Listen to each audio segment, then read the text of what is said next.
Kilo 83ක ඉඳලා kilo 62කට අඩු කරගත්තේ කොහොමද කියලා. Hi, hello. මේ මගේ ෆස්ට් vlog එක. Here I come. Oh, here I come. මම කෙට්ටුනේ කොහොමද කියලා හැමෝම අහලා තිබ්බා. ඒකට මට වීඩියෝ එකක් කරන්න බැරුව ගියා. මම ඒකට වීඩියෝ එකක් දාන්න හිටියේ. ඉතින් මම හිතුවා මගේ channel එකෙන් දාන්න ඕන කියලා වීඩියෝ එකක්. කිලෝ 83ක ඉඳලා කිලෝ 62කට අඩු කරගත්තේ කොහොමද කියලා තමයි මම ඔයාලට මේ වීඩියෝ එකෙන් කියන්න යන්නේ. ලොකු ඩයට් එකකට යන්නේ නැතුව මාස 3කින් මම කොහොමද කෙට්ටුනේ කියලා තමයි මම ඔයාලට කියලා දෙන්න යන්නේ. මම මාස 8ේදී කිලෝ 83ක හිටපු විදිය තමයි මේ තියෙන්නේ. කිලෝ 62ක් මාස 3කින් කියන්නේ බබාට අවුරුද්දක් වෙද්දි කඩු කරගත්තේ කොහොමද කියලා තමයි ඔයාලට කියන්නේ. මේ තියෙන මම මේ ටී-ෂර්ට් එකක් අරන් ඉන්නේ. මේ තියෙන මගේ දැන් ඇඟ තියෙන විදිහ. Oh my God! Wow! මම මාස 8ක් වෙනකන් කිසිම ඩයට් එකක්වත් කිසිම එක්සර්සයිස් එකක්වත් කරේ නෑ. මොකද බබාට බ්‍රෙස්ට් ෆීඩින් කරන නිසා. මාස 8කට පස්සේ මම ජිම් එකකට ගියා. දන්නවලට ජිම් එකේ නම contact numbers මේ පැත්තේ ඉන්න අය ඕන කෙනෙක් යන්න. එක මාසෙකින් කිලෝ 3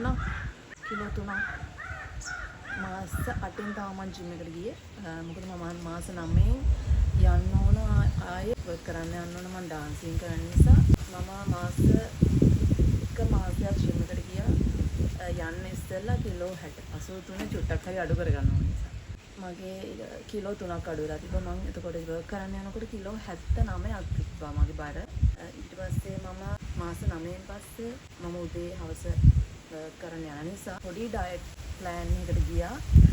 මම සොකෝඩ ඩයට් කරේ නෑ. මොකද බබාට බ්‍රෙස්ට් ෆීඩින් කරන නිසා. මම බත් කන ප්‍රමාණයයි තෙල් පිටි සීනි සම්පූර්ණයෙන් නවත්තුවා. බත් කන ප්‍රමාණය මම අඩු කරා. ඒ වෙනුවට මම එළවලු වැඩිපුර කෑවා. තව මම හස්බන්ඩ්වත් අල්ලගෙන සතියක් විතර වෝක් එකක් දැම්මා. පොඩි අපේ ස්කීම් එකේ රැට පැයක් විතර පොඩි වෝක් එකක් දැම්මා.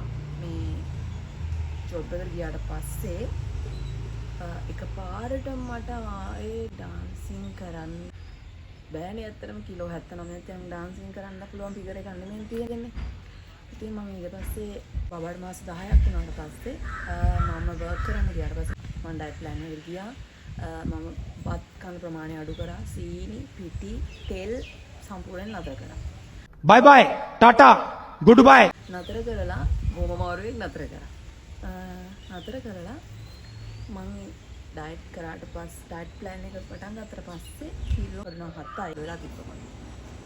يعني පුත් එක්සර්සයිස් නැතුව ඩයට් ප්ලෑන් එකෙන් මාස 10 මාස දෙකකින් එක මාසෙන් කිලෝ 3ක් අඩු වුණා ජිම් ගිහිල්ලා. මාස දෙකෙන් අඩු වුණා කිලෝ 7ක්. එතකොට ඔක්කොම කිලෝ 10යි. දැන් මම ඊට පස්සේ බබාගේ අවුරුද්දක් වුණාට පස්සේ මම එක්සර්සයිස් කරන්න ගත්තා.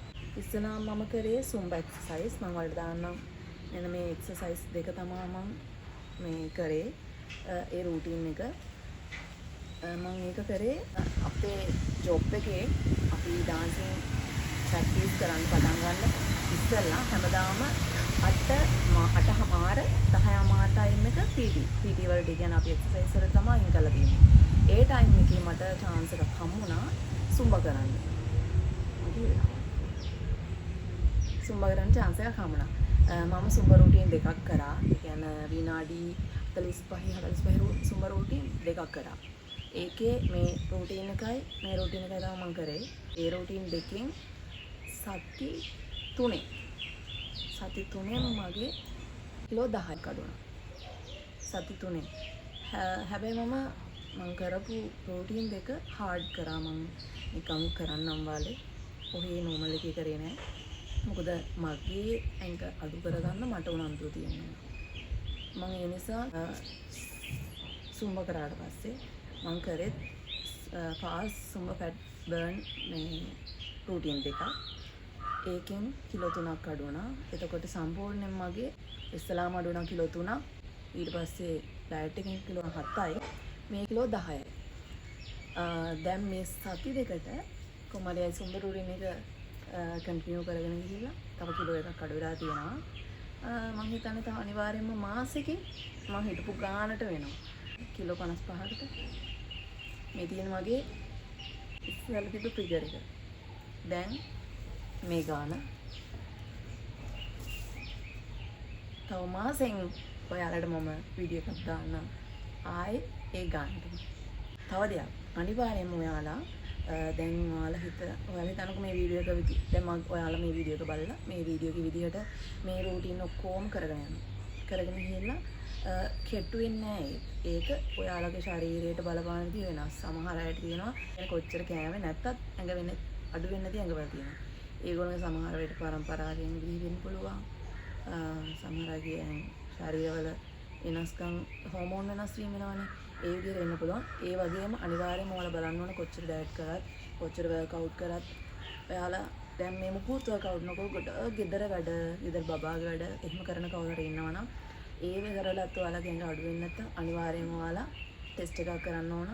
මම මේ කියන්නේ උවමනාවක් තියෙන අපිට කෙට්ටු වෙන්න ඕන. මම ප්‍රෙග්නන්සි එකෙන් පස්සේ මහත් වුණා. එන්නේ ඒ අයට තමයි මම මේ කියන්නේ අපිට උවමනාවක් තියෙනවා නම් ඕන වෙලාවක කෙට්ටු වෙන්න පුළුවන්. ඒ කරලත් කෙට්ටු වෙන්නේ නැත්නම් අනිවාර්යයෙන්ම ඔයාලා ටෙස්ට් එකක් කරන්න තයිරොක්සින්. මම දැන් තයිරොක්සින් ටෙස්ට් එක අනිවාර්යෙන් කරලා බලන්න. මොකද අපේ ප්‍රෙග්නන්සි එකෙන් පස්සේ අනිවාර්යෙන් හෝමෝන්ස් වෙනස් වෙනවා. එතකොට හෝමෝන්ස් අන්බැලන්ස් එකක් වුණොත් සමහර අය ඒ වගේ අවස්ථාවලදී මහත් වෙන්න පුළුවන්. එතකොට අර කොණ්ඩේ යන්නේ දැන් අපේ ගොඩක් අය කියනවා බබා මොනවද කිරි බේබි පිට යනවා කියලා. එහෙම ගන්නෑ. හෝමෝන්ස් වෙනස් වෙනකොට තමයි කොණ්ඩේ යන අපේ ශරීරය ස්පන්දනය වෙන්නේ හෝමෝන්ස් නිසා. අනිවාර්යෙන්ම බබා ගැන බලනවා වගේම ඔයා ගැනත් බලන්න ඕන. ඔයා ගැන හිතන්න ඕන.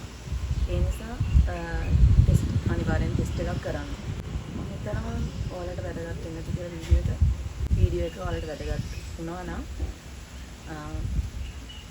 ලයික් එකක් දාන්න.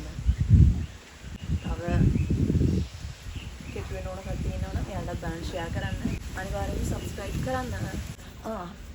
මීගමුවේ පැත්තේ ඉන්නවනම් ඔයාලට මම මාසින් කිලෝ 3ක් අඩු කරගත්ත ජිම් එකට යන්න ඕන කවුරු හරි මගේ ජිම් එකට යන්න ඕන කවුරු හරි ඉන්නවනම් මේ කන්ටැක්ට් නම්බර් එකට කතා කරන්න. ඉතින් ජිම් එකේ නම අනිවාර්යෙන්ම ඔයාලට යන්න. බබා ගැන වගේම ඔයාලා ගැනත් අනිවාර්යෙන්ම හිතන්න.